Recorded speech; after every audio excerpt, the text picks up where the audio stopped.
Hi there, and welcome to a new episode of Impact Talks. Today we have Galit Ariel with us. She's a technofuturist and founder at Future Memory.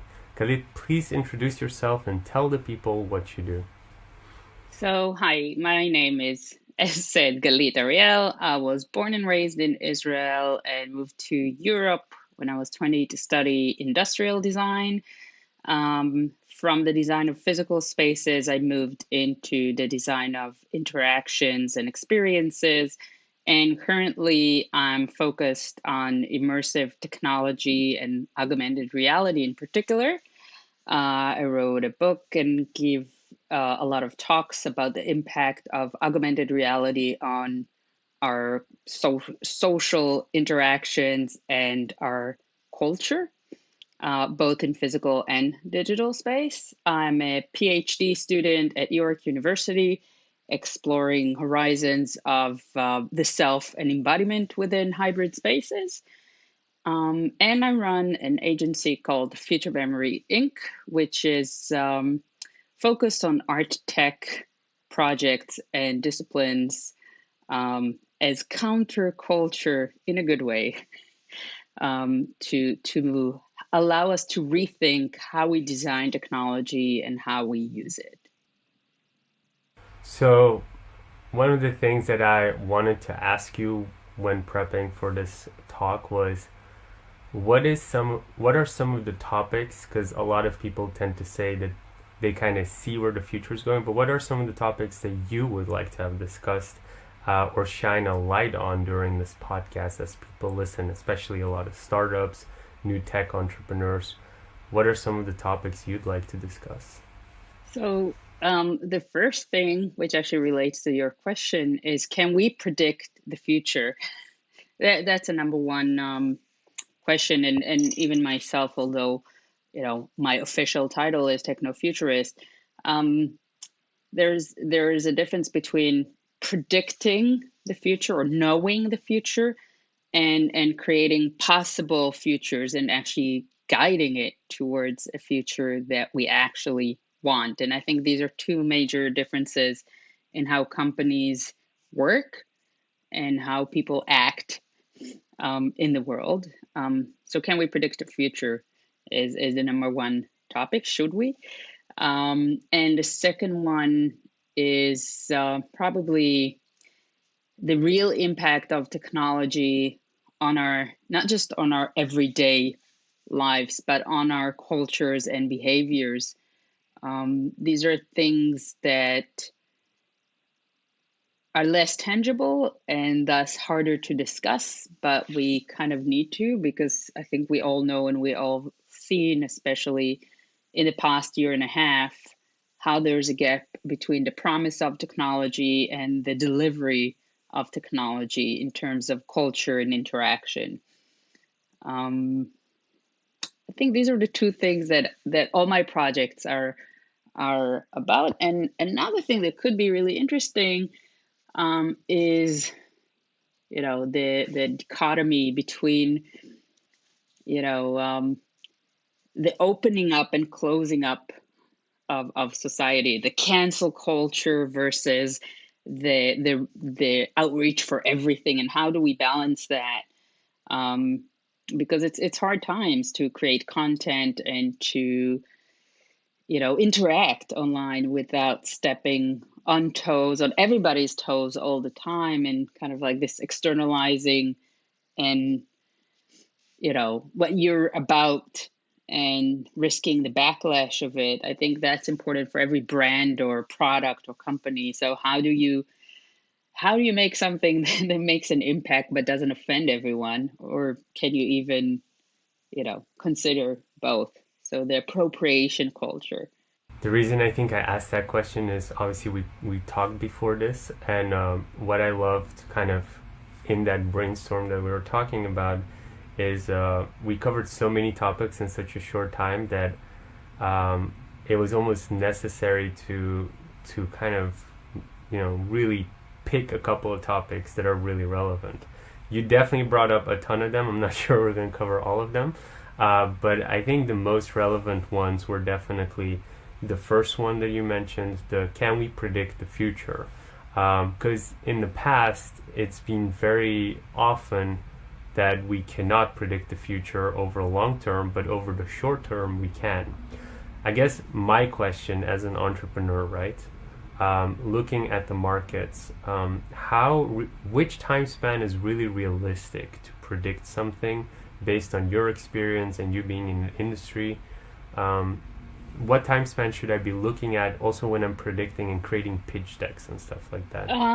I think it really depends on the client and the need, because you could create very targeted and I want to say very precise. The narrower and closer it is, the more precise and accurate you can be.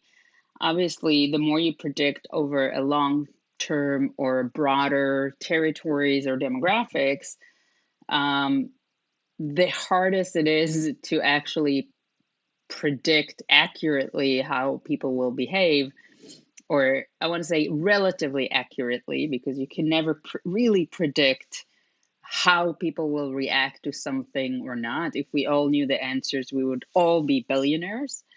And this is why so much money is being invested in behavioral prediction algorithms. But the truth is, it's more influenced by behavioral nudging algorithms.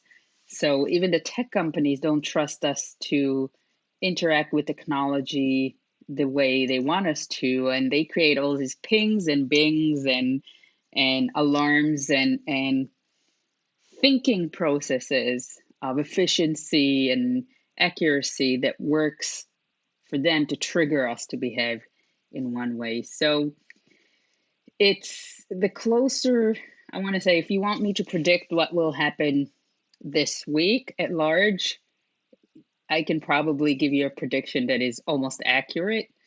Um, but again, after 2020, 2021, I think we also noticed that predictions and behaviors are not synced at all. And this is something that, most behavioral scientists and futurists have been struggling with for years, but now it's out in the surface. So I think it's as good as time as of any. And I always speak the truth. To say the truth, you can't predict the future, but you can estimate, and you can work towards, you know, shaping it in a certain way. And I think this is also the real danger of companies that are relying so much on predictions and promises that work 90% of the time, because normally, rhythm and flow of behaviors and rhythm and flow of consumption or rhythm and flow of processes just go on from their momentum. So it's really, really easy to sit and say, oh my God, everybody are using social media, so people are going to use a lot of social media, right? It's very easy once it's started to predict it, and I'm doing like air quotes to predict it. It's just to it's not even prediction, it's just to monitor its progress. But it's very, very hard to predict or anticipate something before it starts, or something that is riding high and might end. So, and this is the hard work of the futurist, of the real futurist, is a to see systems as patterns, see things that happen and understand their dynamics when it's on the high, when you're surfing on the top of the wave, and when it's starting to crash.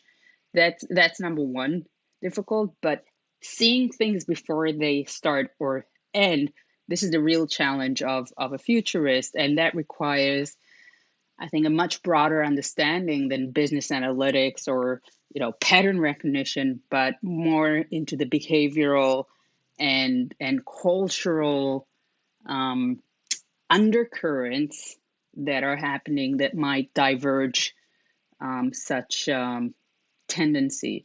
So, one of the words I hated, there are certain words I have allergy to. One is disruption. Disruptive innovation. I really can't stand it. I understand what it means, but I think the desire to disrupt is disruptive and destructive. I much prefer constructive innovation. And the second one was the buzzword, I think, of 2019, which was exponential growth, which was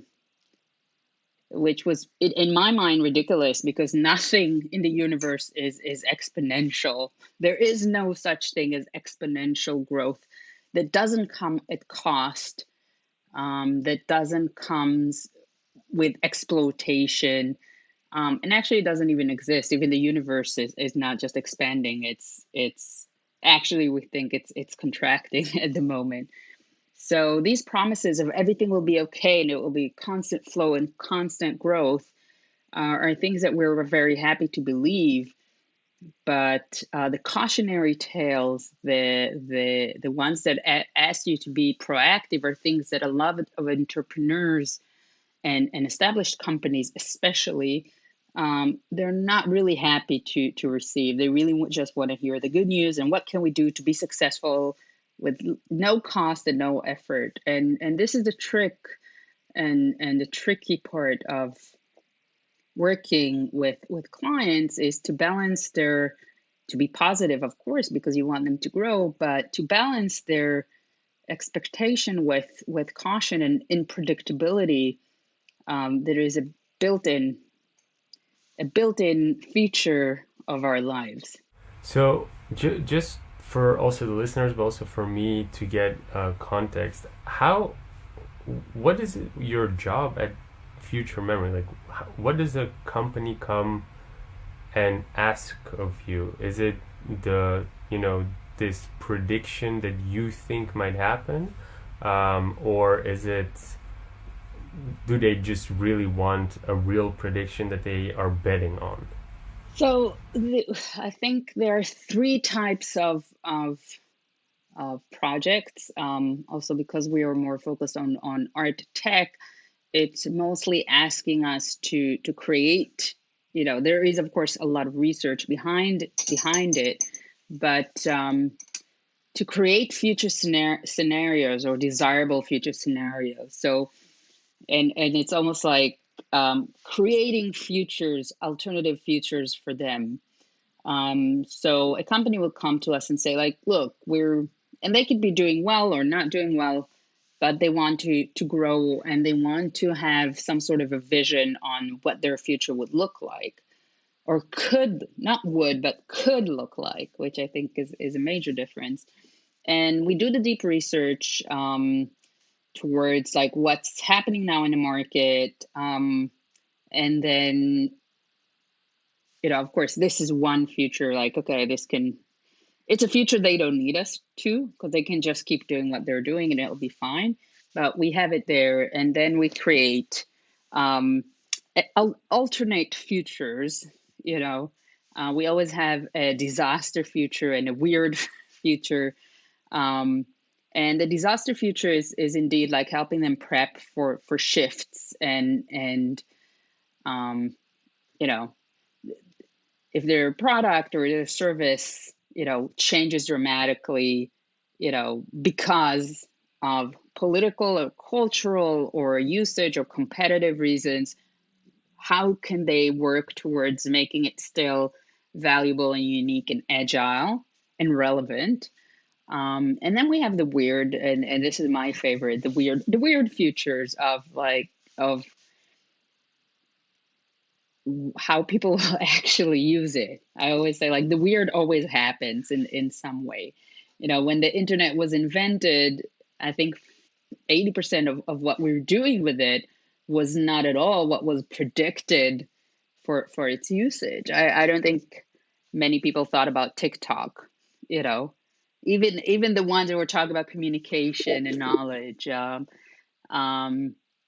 Porn, I like to say porn is always an angle I look at, because most technological advancement actually happened due to porn, thanks to porn, like DVD, online payment, blockchain. They're all accelerated because of porn. Yes, there's one thing that somebody will try to do with your product is get laid. You know, and it's, again, it's not directly, but it's not just porn as the industry, but trying to attract others through products and services, trying to appeal to others, trying to represent ourselves in attractive way to others, is an inherently built-in, human desire, right? So, going to these levels, like how do we adhere with these needs? How can your product also do this, or make sure that it doesn't, do that or bias towards other things? And this is also part of the weird is facial recognition. The biases of facial recognition, for example, um, are obvious. I think there are some horrible examples just from the last week um, where a Facebook algorithm tagged an African American, a Black person, features as primate, because this is what the algorithm learned, and it's pretty heavy. It's pretty bad. And I'm like underplaying it.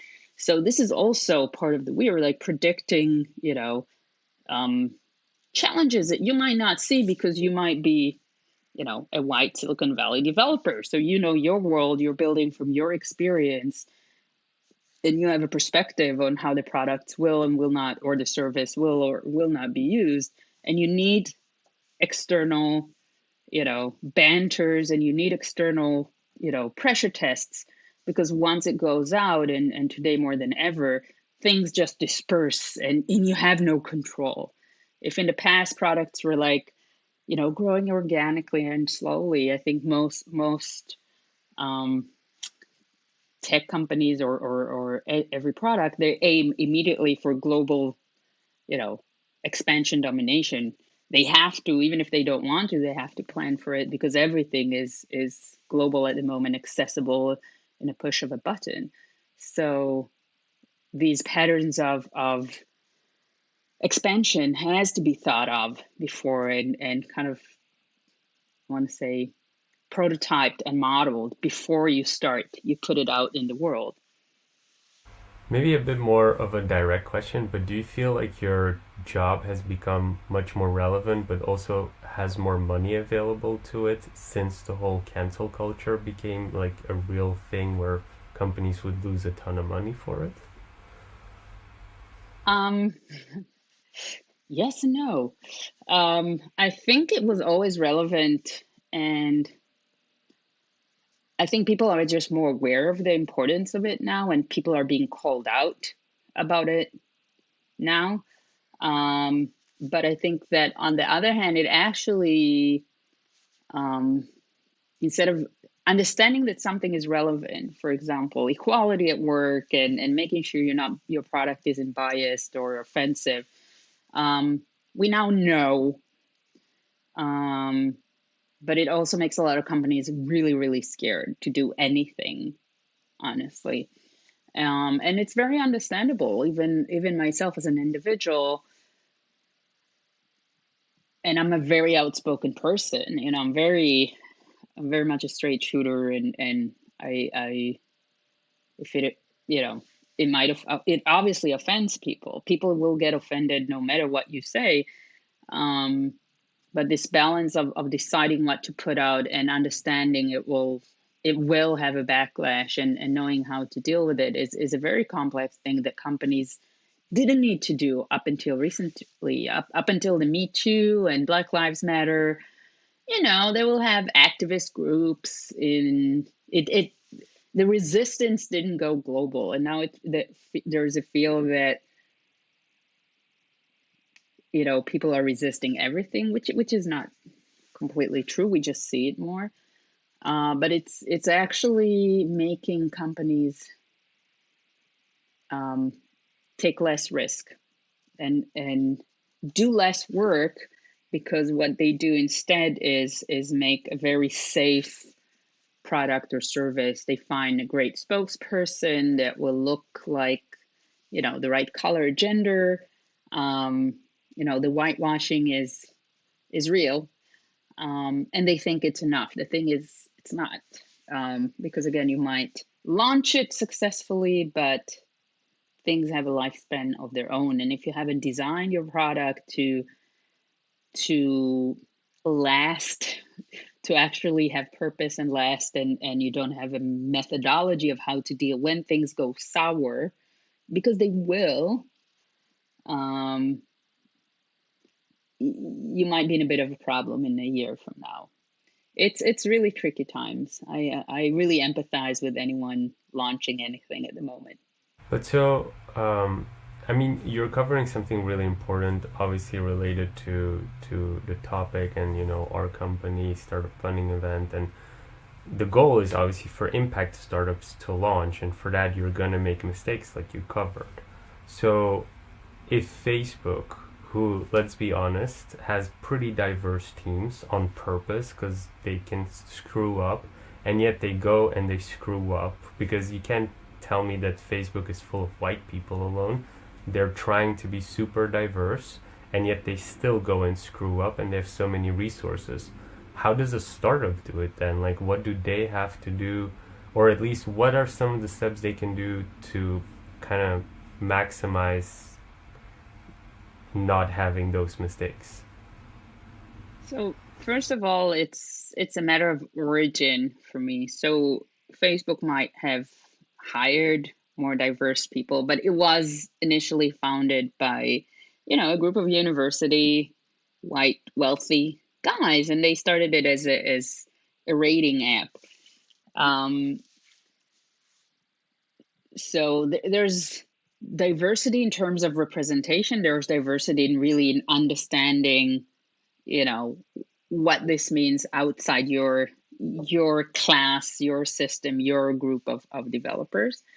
Um, I think with Facebook, for example, the problem is in their origin, because the way they develop the company and their revenue stream are all diverted into, viral content primarily, and data collection for advertisement, right? It's let's admit it, they don't generate content. They created a very handy platform where it's user generated content that promotes their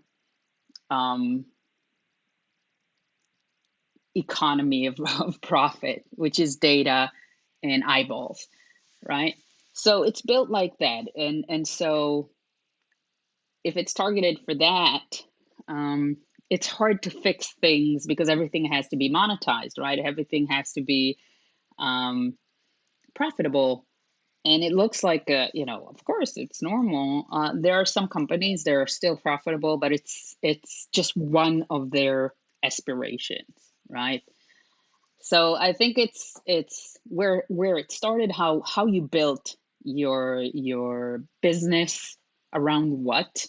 But didn't Facebook start for free, and it was all about connecting everybody and becoming kind of this one platform that connects the world, and then they started monetizing it? Well, didn't Google say don't be evil, and then they bought Boston Dynamic? I mean, You have everybody brings that up, and we had that conversation, but like they didn't remove it; they just added some they stuff to it. actually removed it first from the alphabet, and then they put it back on. But again, we have to separate between, again, between, I want to say, the marketing slogans of companies are saying like we're here to make communication, and their actual actions and monetary system. So again, of course Facebook is connecting people. Of course it does, but is it really still the purpose, or is it a byproduct or a tool in order to get something else? It's a really big question. Wikipedia, for example, was founded to expand knowledge, and it's still a nonprofit, and it managed to do that. So there are a lot of models. This is not to negate it, saying like every company needs to be nonprofit to be the purest form.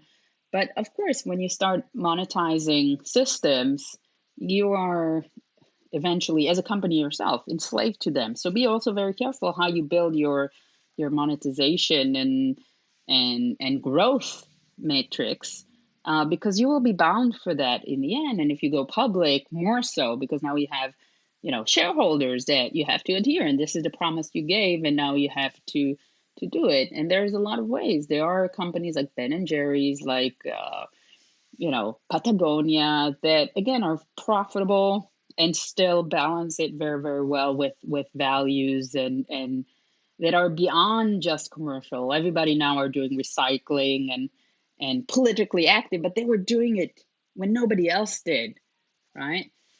So again, it's And how do they do it? Can you dive deeper into those stories as examples? sure. So Ben and Jerry's, for example, they turned into non-dairy ice cream, which was a suicide for them, a suicide. They started producing and promoting non-dairy ice cream, not because they anticipated so many people will become vegan, you know,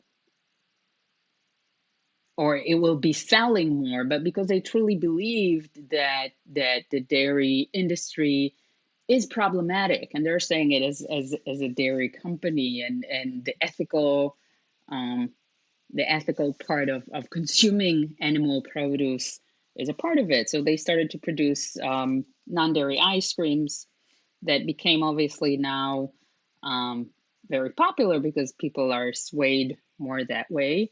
They have been incorporating political activism um, messaging directly into their ice cream commercial. So during the presidency of President Trump, um, and before that, they were creating flavors to support and donate to gay rights, to Black rights, to unity, to Unism.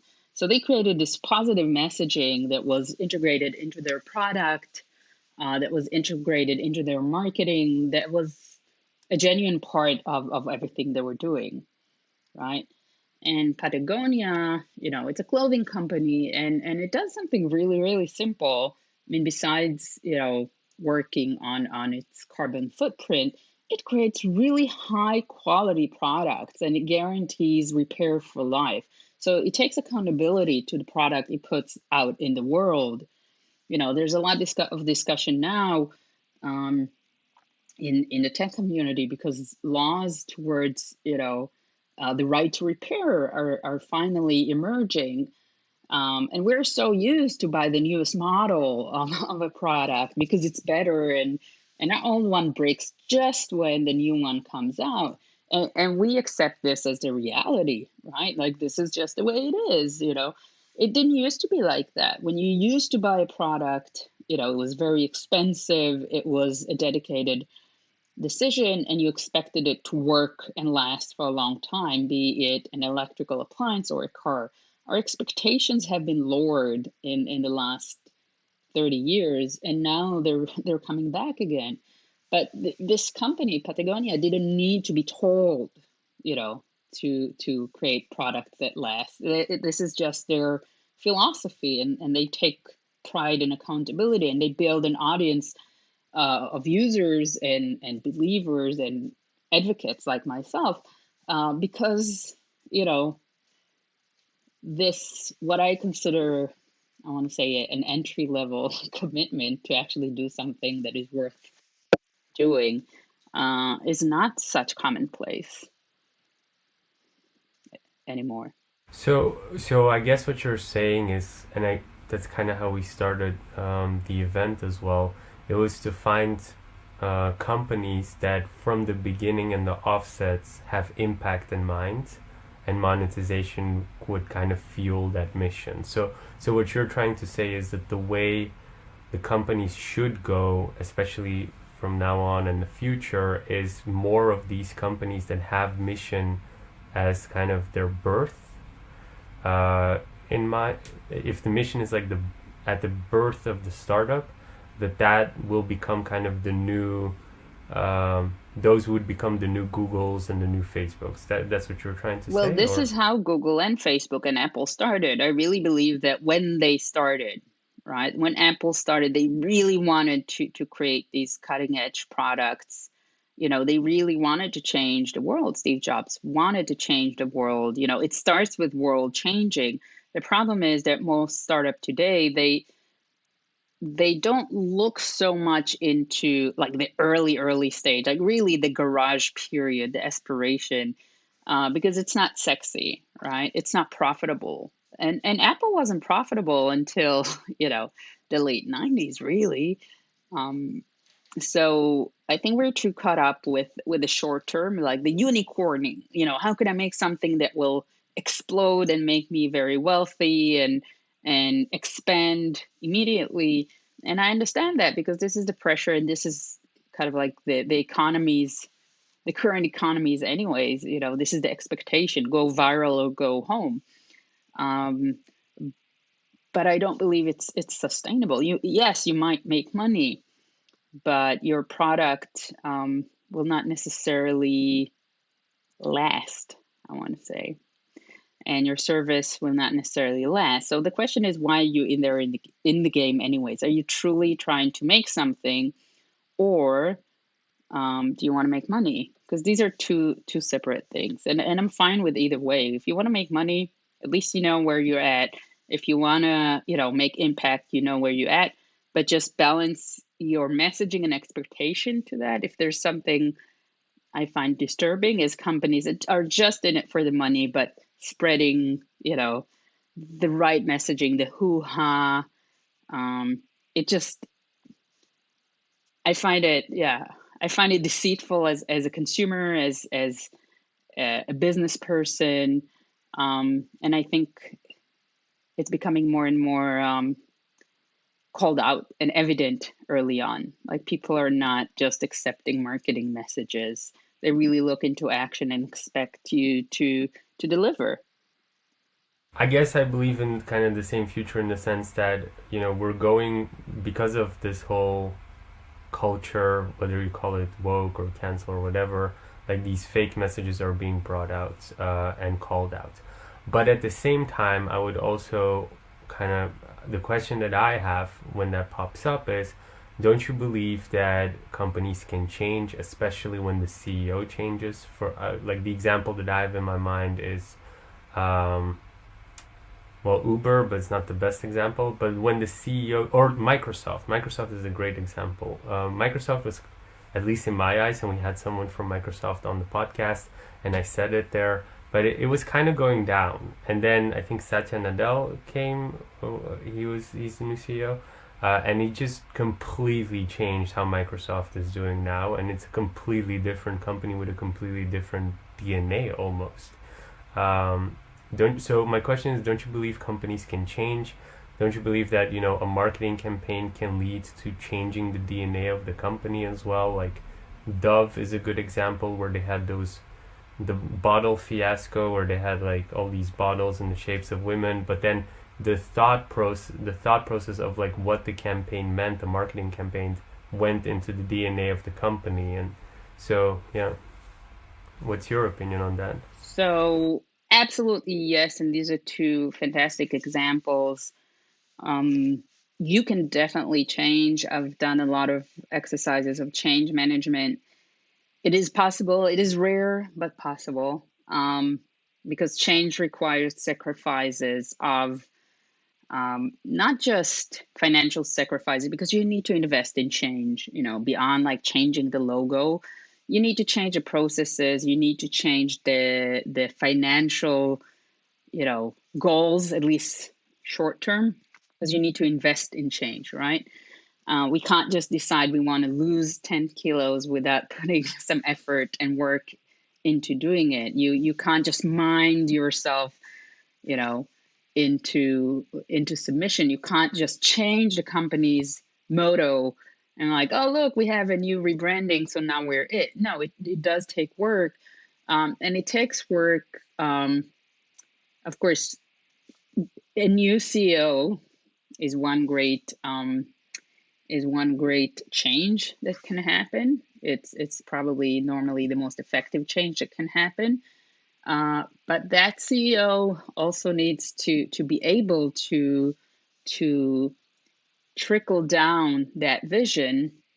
Um, and I like to take, I think, I can't remember where I read it, this metaphor of the elephant rider, and So if the elephant is going one way, you can change the elephant rider to move it to the right, but the elephant still has to move.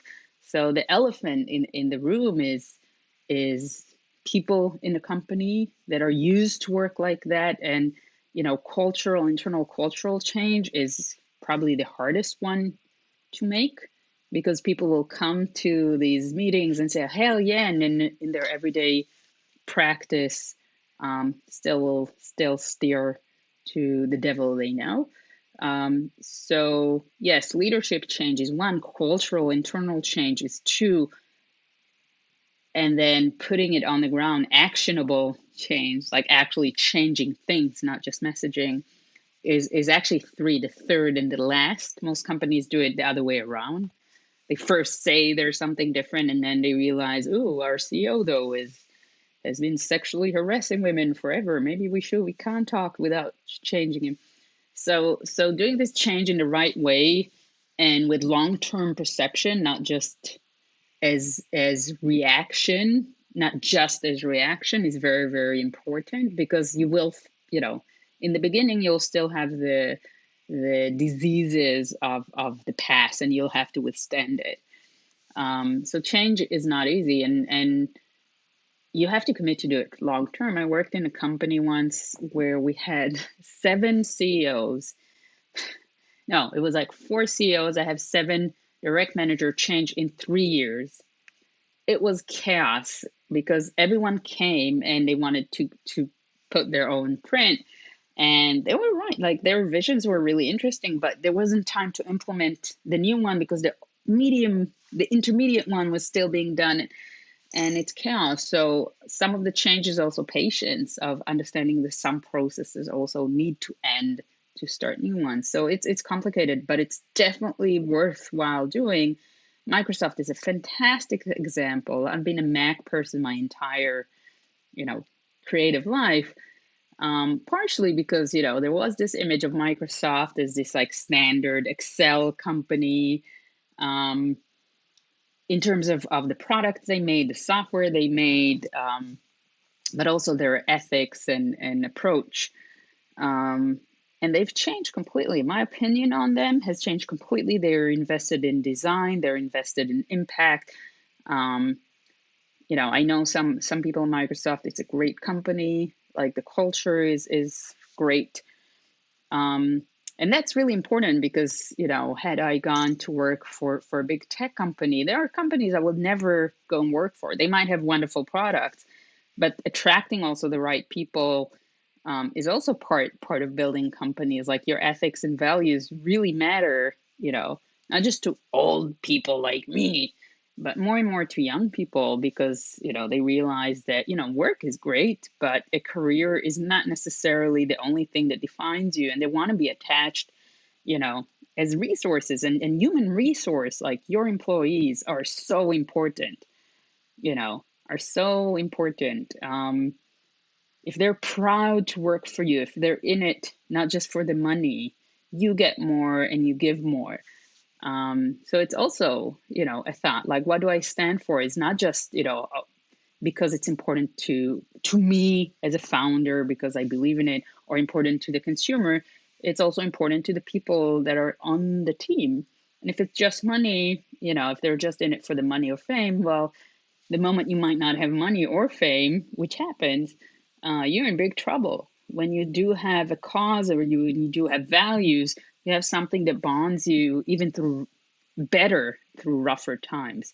So I think it is important.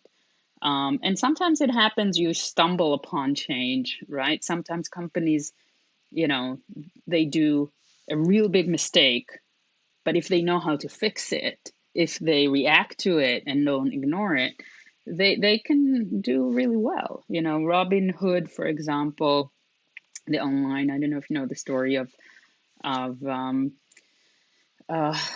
of the very Gen Z investment app.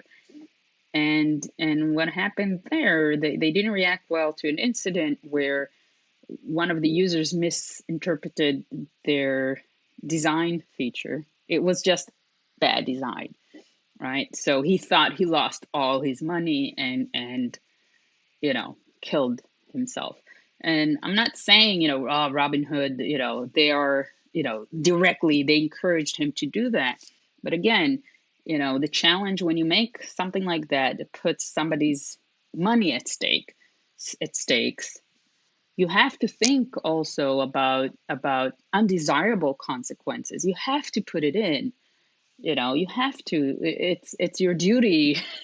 Again, it's your duty as a human, and it's your duty as a business, and it's your, it's it was ignored for so long, and now it's a must have. So there is a bit of a process of doing that. But let's say they haven't thought it through, and this unfortunate thing happened. Their reaction to that was abysmal. It's also how you react. Do you correct yourself once it happens?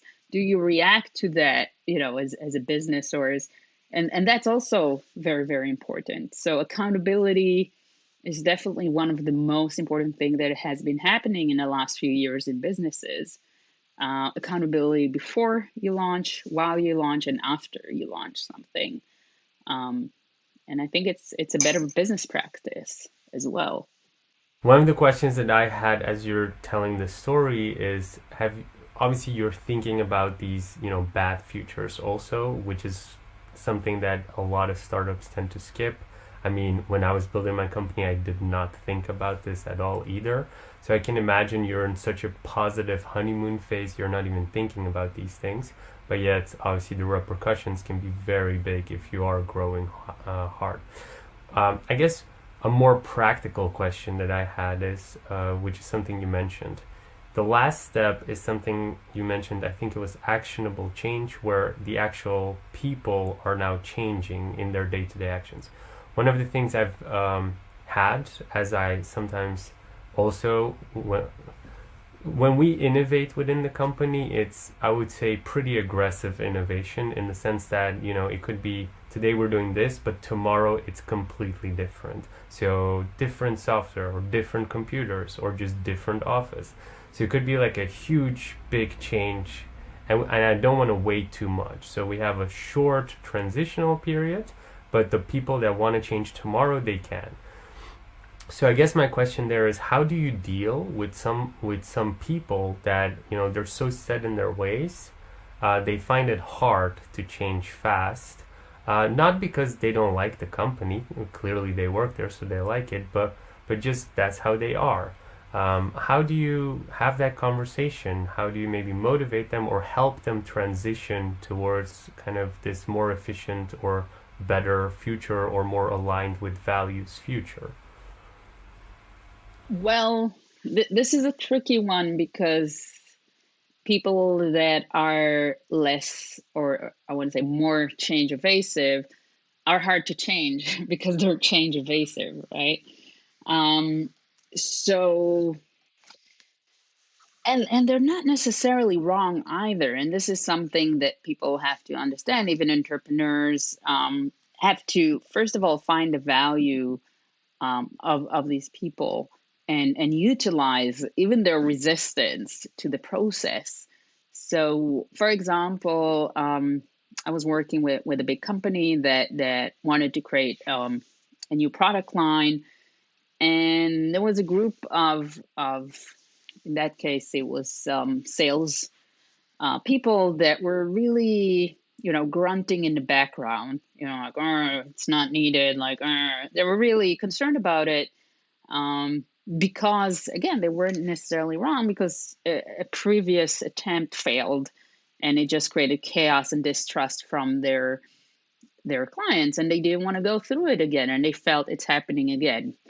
um, but they had to comply. Like they didn't want to resist it. There was like the physical resistance, which is like, no, this is, which actually you should encourage, because at least you get a dialogue. And then there's the lethal silent resistance, where they will show up, but not participate. So in that case, actually I've noticed that it was happening in the background, the murmuring. And a lot of CEOs like, "Oh, don't worry, like, we'll change it and they will follow, you build it."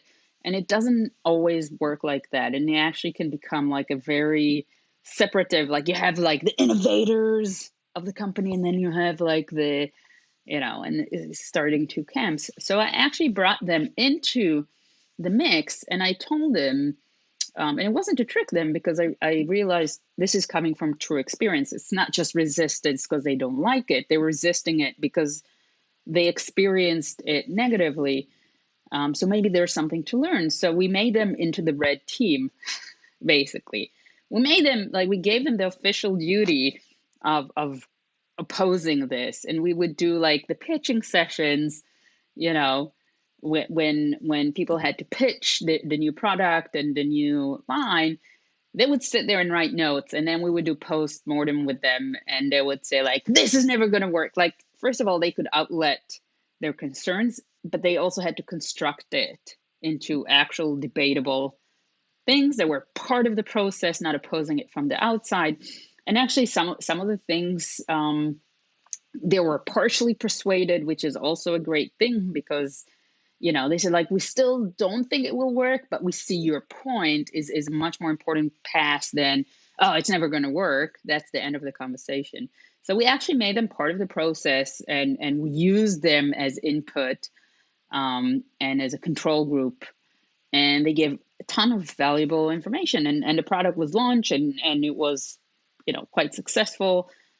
So instead of swaying and always trying to change people, maybe sometimes you have to change a process to adapt to their energy or rhythm and knowledge, and try to figure out where it's coming and how you can make it, instead of dragging the machine backward, try to propel it to drive it forward, even if it's slower pace. When you're advising in these type of futures, how many futures can you predict? I feel like when you look back at, for instance, the Pepsi commercial that went so wrong, how else could they have averted that disaster to the point where, obviously, like, the in that commercial, um, one of the Jenners was like in that commercial, and then it was this whole Black Lives Matter fiasco where they downplayed the protest. So that passes so many people, and I cannot imagine that it was all white people that that were kind of passing it through. It's Pepsi. There should be also like Latino, black people. Everybody's like at Pepsi. So how could they have averted, like, how many futures can you predict at one point?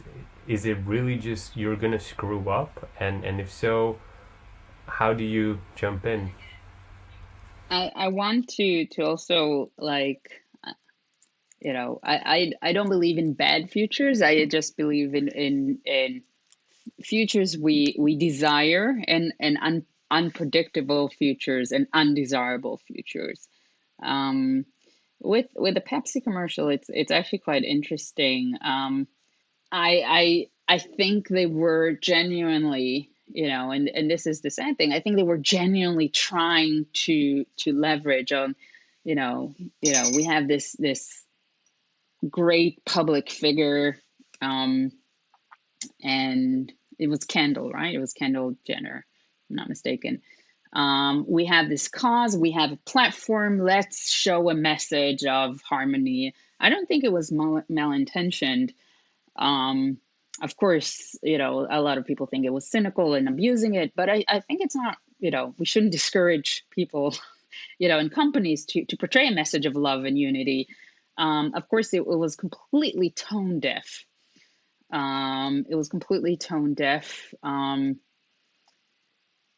because maybe because they were well intentioned, but I don't think it's a matter of like how many colored people are in the room. This is not about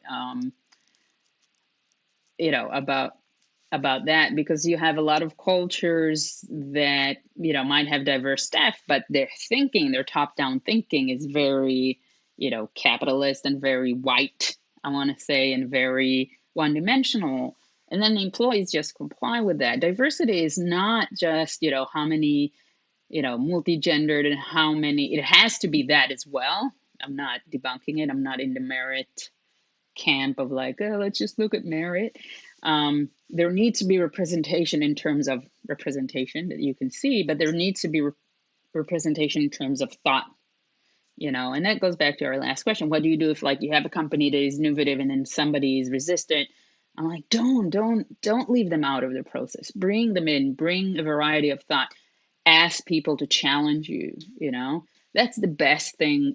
Don't Compliance is good in startups up to a point because you need to move forward, but it can be also very counterproductive.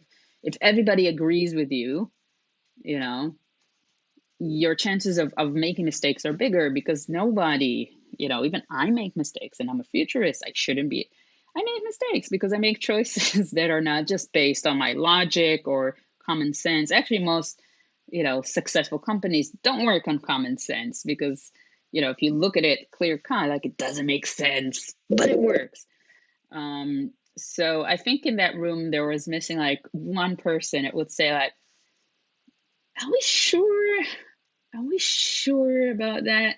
You know, um, and again, it was done quickly. When you do things quickly, it was done reactively. When you do things reactively, you know, I'm not saying you have to replan everything, but you have to realize when you do things reactively, you can also get it. You can get it very right and very wrong at the same time.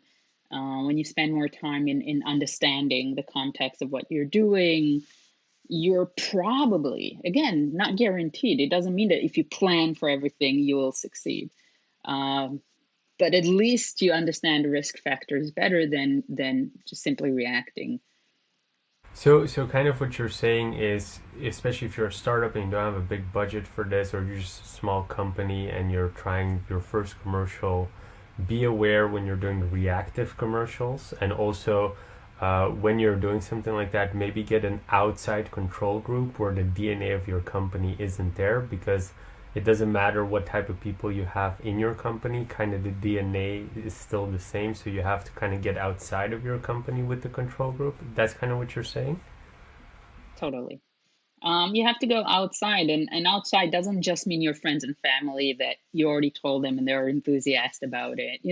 Bring in the haters, just so you'll know, not the haters, like people that don't understand your companies. I like to do, I do a lot of workshops on technology. It's useless to just put technologists in the room because they already speak the same language. So they have, so I make sure I create a mixed group, and it could be people that have nothing to do with it. And this is the control group because this really represents the broad spectrum of understanding, right? Of course, it depends on what you do, but when you do something that is meant to be happening publicly, you know, have a control, some sort of control group. You can make it as I have a series of, like, I call it the pressure cooker, you know, of subverting questions. And sometimes there's no time to do a control group, but at least you can prep for it. At least I help my clients like look at it from the outside, because when you're so close to an image, it's like, how do you value art? You can look at it from a distance. Some art you can only see from a distance, some art you have to be close, and some art you have to be really close to appreciate. The problem is when you're so close, right? When you're so close, it's so hard to see the whole picture. So find a way to step out, be it control groups, be it some sort of a control process before things come out. And always check if it's with your values, really, if it's with your, you know, is it really, what are you trying to achieve, and what are you really gaining from it? Because I think, we all agree they would have been much better off if they hadn't had this commercial. Their image of supporting this would have been much better off. I mean, they've had, like, African American presenters, for years. Like, they have been representing, this population. They could have been so much smarter and so much more effective and genuine in the message they gave. And the actions they already made, instead of trying to do something new and brashy. So sometimes, it's also looking inwards and saying, like, are we doing this? Can we say it? In Pepsi's case, they could have, but they didn't. In other companies, a company that would have made the perfect commercial, but inside would act completely differently, also would have been a disaster. So it's it's just like seeing inside and out being balanced in your messaging and actions. You mentioned you do workshops on technology. What does that mean? What do you do during these workshops? Um, so these are we have various workshops. We have workshops on dystopia and utopia, like tech, like the black and the white, and kind of like trying to. This is more about tech literacy for people that are not in tech, but also to help tech companies understand concerns and challenges they have from the everyday user, not even necessarily their user, to understand their positioning and their product positioning. So we actually work, you know, we work from positive scenarios, like ideal scenarios and dark scenarios, and try to build, the in between, like consider the in between. Um, we have workshops on I would say repositioning technologies. So it's very even for people that think they know it. So we have workshops where I'm actually doing one next month about 3D thinking, and this is for a company that wants to start working with AR and VR in virtual spaces. And there's a difference between understanding how the technology works and understanding what the technology is, what it does for people. So we're going from the very basic of understanding like what is three-dimensional digital, how do people think about it? How do you build it? And actually the first day is completely physical. We use Legos and we don't just go to the computer and show them like, oh, you can spin it around but we let them understand the challenges of 3D experiences through the challenges of 3D objects, hiding things. Like you have to think about that, where does it sit in space? How people interact. So we just like to do these very creative workshops, especially if it's a technology, like help us reimagine AI. So we'll approach it not just by doing a lecture of like, oh, this is AI, this is how algorithm works, but trying to link the concept of AI, the thinking and the culture of it through kind of like a tangible workshop that will make them think about it in an innovative way. One of the questions that popped up that I really wanted to ask is now with what everything's happening in the joblessness market, a lot of people are going from traditional markets to the tech sector for jobs. So when you're giving these workshops of technology for people who are not so technologically literate, what are you explaining to them to make them understand? Because tech is so big. I mean, I'm in one side of tech. I mean, we have some startups that have won our event that are, completely different things of tech, like green tech, which, we don't actually develop electric energy or anything. So it's completely different. So what is it what are the first things you're explaining to them or, yeah. Well, as you said, like tech is more than just coding. And I think for a lot of people outside tech, they really believe that in order to be in tech, they need to know how to code. Like they need to have studied computer science. They need, this is what tech is about. It's such an opaque industry in many ways because they're so much high level and they hear the buzzwords and it's interesting, but they're really scared of it. So first of all, like I open the gate and say exactly that. Tech is so many things. You can do so many things if you want to be in the tech industry, and if you want to influence it, even not working from it, it's yours to grab. It's not like this guarded wall. I like to take down that guarded wall. That's number one. And I talk to them about like their experience and their use of tech. They all use tech. I'm like, okay, so you're a technologist. Sometimes it's the wording. And then I go, for people that in order to avoid the lingo gap, we do go and say, explain what is AI, like explain the things we're going to talk about, because you want them in the conversation. You don't want to talk over their head and they heard about AI, They think it's this, but it's actually something else.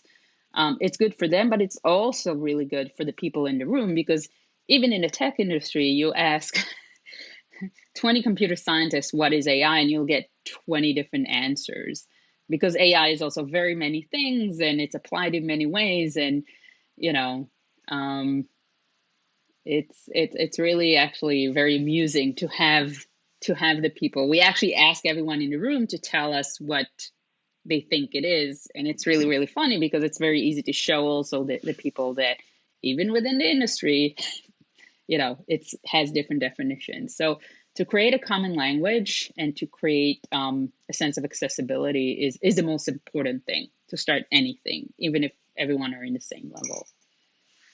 So for those people again looking for jobs, what type of jobs within the tech sector would you be advising them if they didn't have a computer science background or coding experience?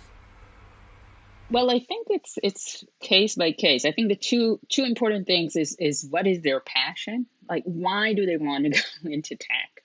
What is it that interests them, and help them guide them into like the right areas or the emerging areas that are relevant to them. Sometimes it's also very good to come into like a new tech, you know, um, industry. AR blew up quite lately, I want to say.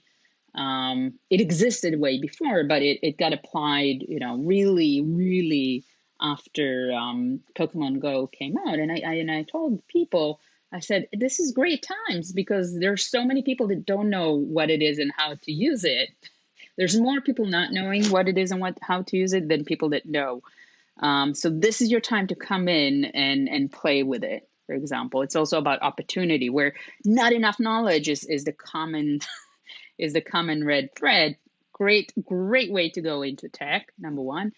But also knowing their actual experience, what are transferable skills that they can do. And I worked with actually, I mentored like quite a few individuals that were, and I especially like to help women. I like to help anybody, but women are still, in my mind, underrepresented in tech, as a power, group. And it's amazing how when it clicks, and they're like, oh yeah, I can do that. And I'm like, yeah, you can. Um, I think the more people that I don't know how to phrase it in a way that sounds weird, but I'll do it anyways. The more diverse people that we have in tech, like people that didn't go to traditional tech education, the better it will be for the tech industry. Because if we're really creating, products and platforms that are supposed to be used by everyone, and having diverse perspectives in the industry is priceless. It's priceless. Again, you can make. I never blame technology. I would say technology is perfect. It always does exactly what it was designed to do. The question is, how was it designed and who designed it? These are the biggest questions. And the second question is, who's going to use it? So the more diversity, real diversity we have in tech, the more we are less likely to have this massive knowledge gap that still exists between how we design things and how people actually going to use it and abuse it, most of the time, which is, just the way it is. I like that. We are kind of nearing the end, and before we get there, I wanted to ask you, what are some things that you definitely want to have shared with the audience? Um, what are the things I definitely want to have shared with the audience? So I know that the audience is mostly entrepreneurs that are creating things for business, but I want to say, don't forget about art. Don't forget to experiment. The experimentation and play that comes with art, with pure creative um, production. Even does not matter what product you make. When you lose that playfulness, when you lose the magic as well. So try to figure out how to put that back into play. It will be good for your product. It will be good for your soul.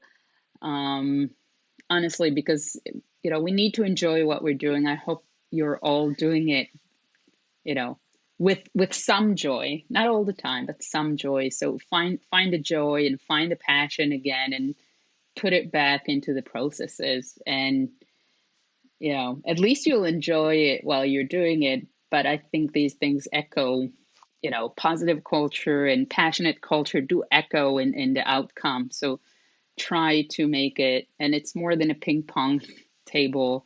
It's really inherited, in how you approach people and things in your company. I like that. With that being said, I kind of want to roll out the red carpet for you. Is there anything that you'd like to share, promote? Where can people find you? No, they can find me on futurememoryinc.com. Things I'm promoting. I hate self-promotion, so I'll try not to. But But it's a red I carpet, actually so did. it's fine. The red carpet is here. So actually, yeah, I started making, talking about joy in art. I actually started making advocacy animations. This is my new 2021-2022 project. And my first animation, Nipped, which talks about a single disembodied nipple trying to find its best self, is actually out and got into a couple of film festivals. And this is actually my way of kind of like not separating my commercial work, but kind of being able to have self-expression through technology, through animation, through 3D, and have it live next to my, I want to say, commercial experience. So I had to separate them, but I'm doing it at the same time, so I love it. So there's more art coming, there's more animations coming. I'm going to be also busy with making a lot of content that hopefully pokes people where it should, in a very positive and happy way. So I hope you can do it as a living. I'm definitely trying to myself, and just keep doing good tech. The only thing I had as a last question was, people can find all of that on your website? Most of it on my website. You can find on my website. You can read my book, Augmenting Alice: The Future of Identity, Experience, and Reality. I'm on LinkedIn. I connect to anyone. Just tell me why you're connecting to me. I'm on LinkedIn. I'm on Twitter. I give talks all the time. So if you just go on my socials, you'll find me talking and talking, because I think it's important to talk and create dialogues about tech. Perfect. And with that being said, thank you so much then for being on and sharing your thoughts about the future. Thank you so much for inviting me.